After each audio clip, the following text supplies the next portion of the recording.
Hello friends, welcome to I study. EPFO employees provident fund organisation की ओर से एक एग्ज़ाम कंडक्ट करवाया जा रहा है सोशल सिक्योरिटी असिस्टेंट की पोस्ट के लिए। ये एग्ज़ाम आप लोग का 4 दिन कंडक्ट करवाया जाएगा। 18, 21, 22 एंड 23 को पर डे आप लोग की 2 शिफ्ट कराई जा रही है। टोटल शिफ्ट होंगी इसमें 8। तो आज 21 अगस्त की एक शिफ्ट कंप्लीट हो चुकी है। उसकी एनालिसिस ऑलरेडी मेरे द्वारा कर दी गई थी। जीके की अलग से एनालिसिस की थी और जो आप लोगों की ओवरऑल एनालिसिस है वो अलग से की गई थी। तो इस वीडियो में हम लोग जो सेकंड शिफ्ट है वो कंप्लीट हो चुकी है। तो सेकंड शिफ्ट की कंप्लीट एनालिसिस देखने वाले हैं कि हर एक सब्जेक्ट में जीके, इंग्लिश, मैथ, रीजनिंग में क्या क्या पूछा गया है और कंप्यूटर में किस किस टाइप के क्वेश्चन पूछे गए, सारी चीज़ें देखने वाले हैं। बाकी लेवल तो एज़ यूजुअल जैसा 18 का था वैसा ही आज भी देखने को मिला है। मॉडरेट लेवल था।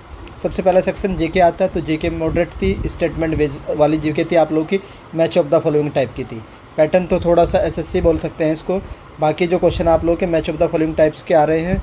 करंट अफेयर का जो क्वेश्चन आया था कि एशिया की जो बैडमिंटन चैंपियनशिप है उसका वेन्यू पूछा था और झारखंड का स्टेटहुड डे पूछा था। मैंने आप लोग को कल भी कराया था स्टेटहुड डे और परसों भी एनालिसिस में करा दिया था। आई होप जिन्होंने करा होगा तो उन्होंने दो स्टेट के पूछे थे स्टेटहुड डे।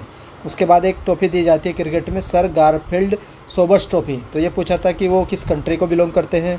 और पार्ट ऑफ द कॉन्स्टिट्यूशन पूछा था, कॉन्स्टिट्यूशन के पार्ट्स, ये तो मैं भी करा दूँगा आप लोगों को। उसके बाद डिसीज़ से एक क्वेश्चन था कि कौन सी डिसीज़ इनमें वायरस से नहीं होती है।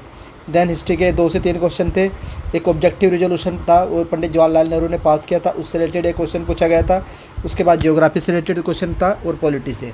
तो ये था आप लोग का जीके का रिव्यू। ऑलमोस्ट जिस तरीके से फर्स्ट शिफ्ट का था उसी तरीके से सेकंड शिफ्ट में भी लगभग वही टॉपिक के आसपास क्वेश्चन पूछे गए हैं।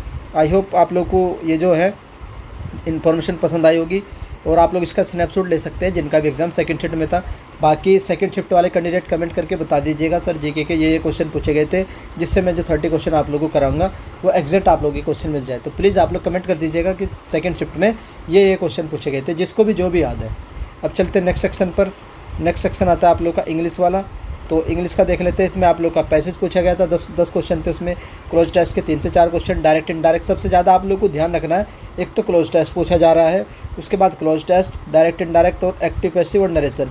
ये जो 5 टॉपिक है इनसे ही आप लोगों को 30 से 40 क्वेश्चन पूछे जा रहे हैं। सबसे ज़्यादा जो आप लोग को ध्यान देना है इन्हीं पे देना, क्लोज टेस्ट, नरेशन और एक्टिव पैसिव और आप लोगों का पैसेज वाला। उसके बाद सिनोनियम से 2 से 3 क्वेश्चन, एंटोनियम से 2 से 3 क्वेश्चन पूछे गए हैं। देन आप लोग का 1-2 वन वर्ड था। उसके बाद पैराजम्बल नहीं था इसमें। मिसेस पेल्ट था 2 से 3 क्वेश्चन, एरर डिटेक्शन 2 से 3 था। बाकी 1-2 आप लोग का ईडीएम भी होगा। तो ये वही टॉपिक है जो आप लोग के फर्स्ट शिफ्ट में पूछे गए थे। सेम टॉपिक इनमें सेकंड शिफ्ट में वही टॉपिक बार बार पूछे जा रहे हैं। तो आप लोग इन्हीं को बार बार रिवाइज कर लीजिएगा। जो मैंने आप लोग को बताया 5 टॉपिक में इंग्लिश में सबसे ज़्यादा पूछे जा रहे हैं, क्योंकि 50 क्वेश्चन है तो वो ज़्यादा क्वेश्चन है इन 5 टॉपिक से ही उठा रहा है, जो डायरेक्ट इनडायरेक्ट और एक्टिव पैसिव से और नरेशन से आप लोग। तो ये थी इंग्लिश वाले सेक्शन की एनालिसिस। अब चलते हैं नेक्स्ट सेक्शन पर। नेक्स्ट सेक्शन आप लोग का रीजनिंग आता है। तो रीजनिंग थोड़ा सा इसमें कैलकुलेटिव दी थी। एक तो आप लोगों की काउंटिंग थी। काउंटिंग में आप लोगों को हेक्सागन जो होते हैं उसको काउंट करना था। अल्फ़ाबेटिकल सीरीज़ पूछी गई थी। रैंकिंग पूछी गई थी। डायरेक्शन से 1-2 क्वेश्चन था। ब्लड रिलेशन से क्वेश्चन था। डाइस से एक क्वेश्चन था आप लोगों का। मिरर इमेज से भी क्वेश्चन था। और स्टेटमेंट कंक्लूजन रिलेटेड आप लोगों का हर एक शिफ्ट में क्वेश्चन पूछा गया। तो इस टॉपिक्स को आप जरूर करके जाइएगा। एनालॉजी 4 क्वेश्चन थे पजल पर, थोड़ी सी अच्छी लेवल की पजल थी। ओड वन आउट था और नंबर ऑफ हेक्सागन आपको काउंट करने थे। उसके बाद मिरर इमेज क्लॉक से पूछा गया, तो क्लॉक भी आप करके जाइए और कैलेंडर भी करके जाइए जिनका कल को एग्ज़ाम है। और बाकी तो डायरेक्शन तो मैं बता चुका हूँ। तो ये आप लोग की रीजनिंग की एनालिसिस थी। आप लोग इसका स्क्रीनशॉट भी ले सकते हैं। अब चलते हैं नेक्स्ट सेक्शन पर।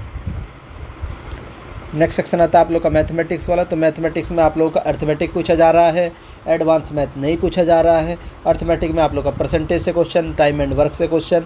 उसके बाद आप लोगों का पाइप एंड सिस्टम से क्वेश्चन, स्पीड एंड डिस्टेंस से भी क्वेश्चन आ रहे हैं। रेशियो प्रोपोर्शन, सिंप्लीफिकेशन से 2 से 3 क्वेश्चन आ रहे हैं। Pipe and system, profit loss, SICI और आप लोगों का एक है मेंसुरेशन वाला। तो मेंसुरेशन का क्वेश्चन थोड़ा सा अच्छे लेवल का आ रहा है। तो 102 क्वेश्चन आप लोग को मेंसुरेशन के जरूर देखने को मिल रहे हैं। बाकी मिक्सचर हो गया, नंबर सिस्टम का ईजी। कोई भी एडवांस मैथ आपको नहीं करना है, ना ही आप लोग को ट्रिग्नोमेट्री करनी है और ना ही आप लोग को अलजेब्रा करना है, ना ही आप लोग को प्रोबेबिलिटी करनी है और ना ही आपको परम्यूटेशन एंड कॉम्बिनेशन करना है। तो ये सब टॉपिक आप लोग को नहीं करने। सिंपली अर्थमेटिक के जो भी 7-8 चैप्टर है इन्हीं को रिवाइज करिए, इन्हीं की प्रैक्टिस करिए। आप लोग मैथ को है वो ईजिली डुएबल है, कर सकते हो। अब चलते हैं मोस्ट टफ सेक्शन है आप लोगों का, डिफिकल्ट हो कंप्यूटर है। इसमें आप लोगों का कैच मेमोरी से पहले शिफ्ट में पूछा गया था, सेकंड शिफ्ट में पूछा गया है। और मॉड्यूलेटर का यूज़ पूछा गया था सेकंड शिफ्ट में। उसके बाद हेक्साडेसिमल टू बाइनरी कन्वर्जन, ये जो कन्वर्जन वाला है टॉपिक है, 4 नंबर का कन्वर्जन होता है हेक्सागन का बाइनरी में, बाइनरी का डेसिमल में और ऑक्टोगन में कन्वर्जन। तो इस कन्वर्जन को आप लोग जरूर करके जाइए, पहले दिन से चारों शिफ्ट में आ रहा है आप लोगों का ये कन्वर्जन वाला क्वेश्चन। उसके बाद बूलियन एक्सप्रेशन से रिलेटेड एक क्वेश्चन आया था। देन आप लोगों का जो एक्सेल में जो जस्टिफाई एलिमेंट के लिए जो यूज होता है तो उसके बारे में पूछा गया था, जस्टिफिकेशन के लिए कौन सा एलिमेंट होता है। और यूएसबी में कितने वायर यूज होते हैं, तो ये आप लोगों का कंप्यूटर की एनालिसिस थी, कंप्यूटर के टॉपिक थे, डिफिकल्ट था, मैच ऑफ द फॉलोइंग था और स्टेटमेंट वाला था। 3-4 स्टेटमेंट दे के रखे थे, तो आप लोग ईजी नहीं आ रहा कंप्यूटर का सेक्शन। सेकंड शिफ्ट में भी कंप्यूटर जो 18 अगस्त की पहली 2 शिफ्टों में था, उसी तरीके से आज भी आप लोग कंप्यूटर का लेवल सेम रहा है, पहली शिफ्ट में भी और सेकंड शिफ्ट में भी। तो ये थी 21 अगस्त की सेकंड शिफ्ट की एनालिसिस, कंप्लीट एनालिसिस है। आई होप आप लोगों की एनालिसिस पसंद आई होगी। बाकी मेरी आप लोगों से रिक्वेस्ट है कि जिन्होंने भी सेकंड शिफ्ट में एग्ज़ाम दिया है और जीके का उनको कोई भी क्वेश्चन याद है तो वो कमेंट कर दीजिएगा प्लीज़, ये रिक्वेस्ट है, जिससे हम लोग 30 क्वेश्चन को कवर कर पाए। आई होप आप लोगों को अपडेट पसंद आ रही होगी, एनालिसिस पसंद आ रही होगी। और अगर हाई स्टडी चैनल की ओर से की गई एनालिसिस पसंद आती है तो आप लोग वीडियो को लाइक कर सकते हैं। और अगर चैनल पर फर्स्ट टाइम विजिट कर रहे हो तो चैनल को सब्सक्राइब कर लो, बेल आइकन को ऑन रख लीजिए, जिससे अगर कोई भी अपडेट आती है एनटीए की ओर से उसकी जानकारी आप लोगों को हाई स्टडी चैनल से दे दी जाएगी। वीडियो देखने के लिए धन्यवाद, थैंक यू।